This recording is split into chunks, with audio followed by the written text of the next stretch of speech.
What have we here? 'Tis not unlike a Hunnish alchemical furnace in design. Well, there is one way we might find out.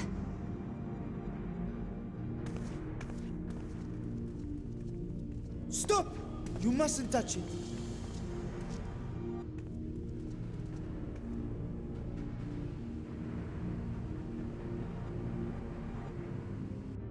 Vritra! Oh, my apologies. Should I continue calling you Varshan? You may address me as you wish. My nature is no longer a secret. Still, this is not a setting I imagined for our union. Surely you've not entered these ruins as common looters. Would that we could deny your accusations, but I fear you're not far from the truth. Great Vritra, might we beseech thee to explain the nature of this strange contrivance?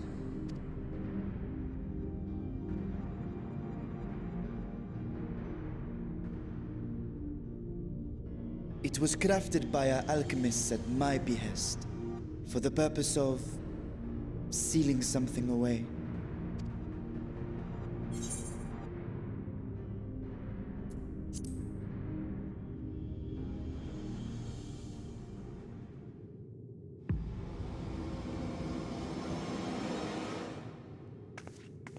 You and I will speak later.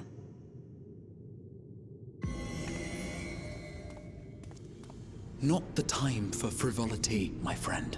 Not the time. This something of which thou speakest, might it be some manner of threat?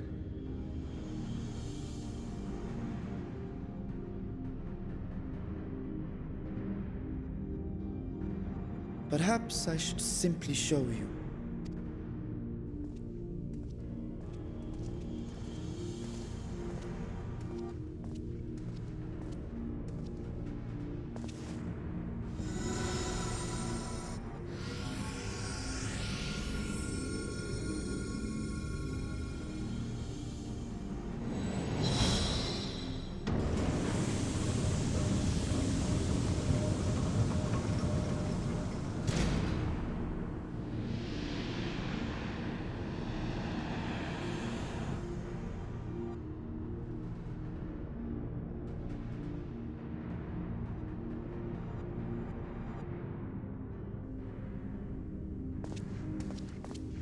I have lifted the seal, if only for the moment, by an authority only I possess. A planar fissure? No, my friend. Small though it may be, this is a functioning gate into the void.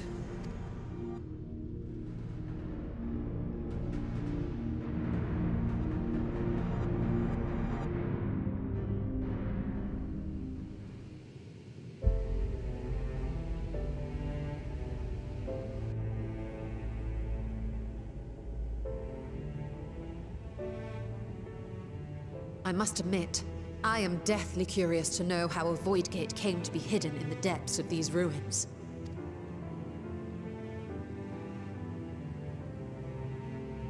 To tell that tale, we must first peer far to the south, and even further into memory.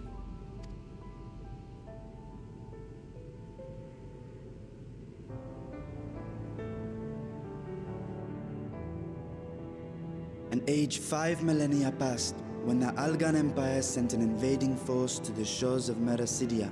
The southern people rallied around the commanding figures of Bahamut and Tiamat and fought fiercely to repel the would-be conquerors.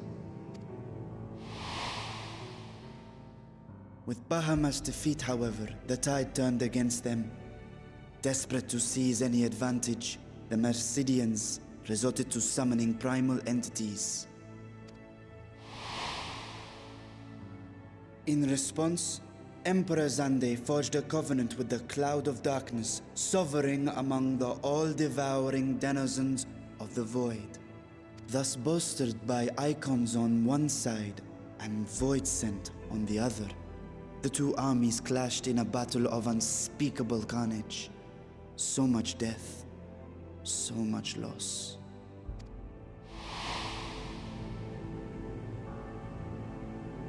I consider myself well versed in that period of history, yet you speak as one who witnessed it happen. Indeed, I did.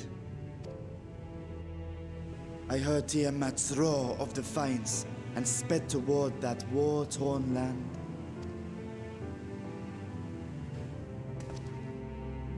Along with my sibling, Ashdaya.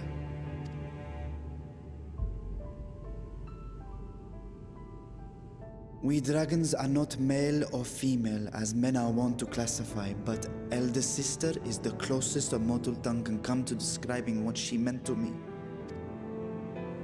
I was the last of our brood to hatch, and Ashdaya cared for me where my sire could not. Thus I was with her when Tiamat roared. I was with her when she journeyed south, and I was with her when she fought against the Void-sent hordes.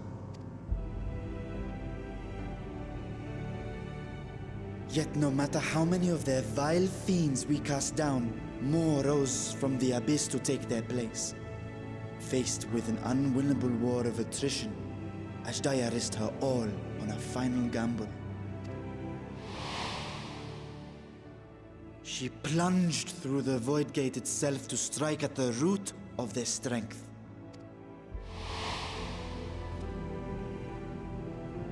I tried to follow in her wake, determined to lend what aid I could. But even as I came upon Alag's glittering tower, I saw the rift close behind her.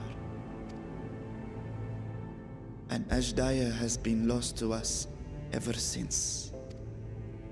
I find I must retract my earlier claim of historical knowledge.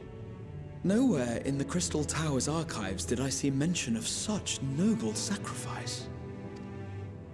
That does not surprise me. To Allagan eyes, it must have seemed as if a lone dragon, driven to madness, simply dove through the gate and did not return.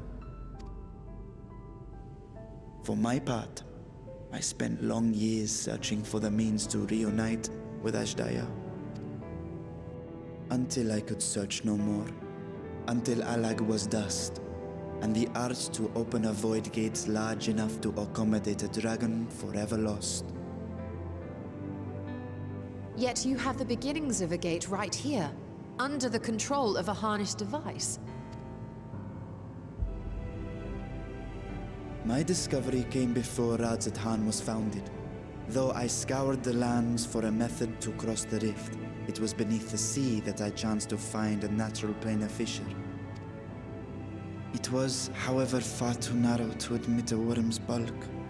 Only after our city rose upon the rock, and I could enlist the aid of our talented alchemists, did matters take a favorable turn.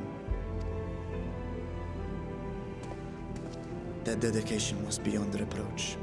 Tirelessly, they worked to expand the fissure, and after decades of toil, it finally grew to a size that a child might pass through.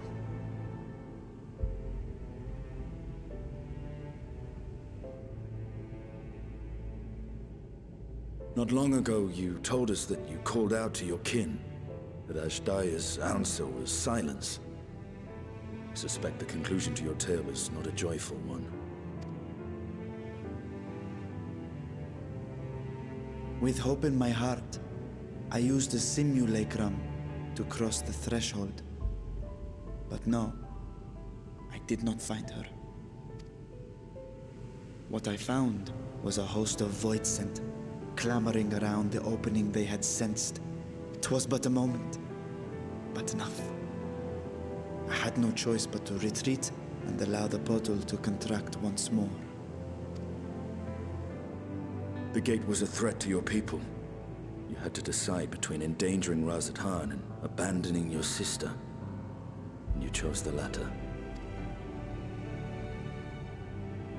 'Twas not that thy sibling scorned thy call.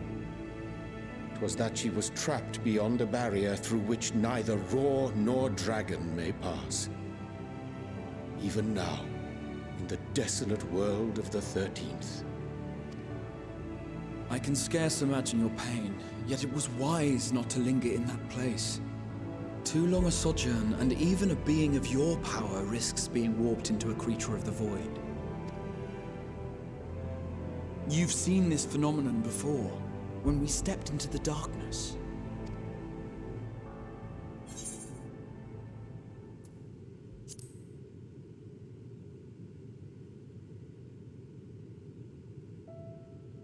Turned purple? Well, yes.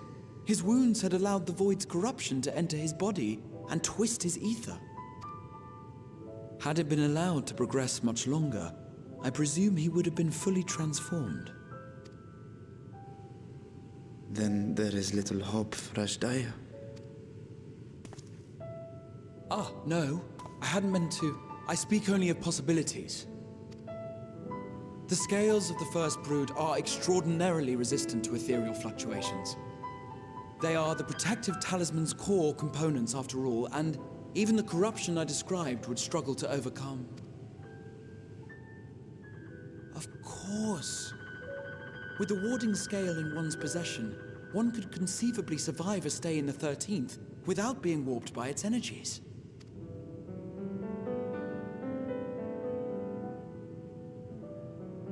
Be that as it may, it is too late to rescue my sister. 5,000 years too late.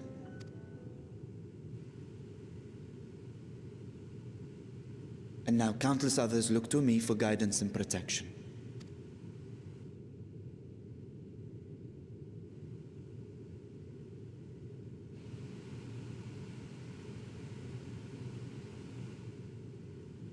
So when I sensed intruders in the ruins, I came only to ensure that the gate remained closed. That, and to secure the treasure, of course.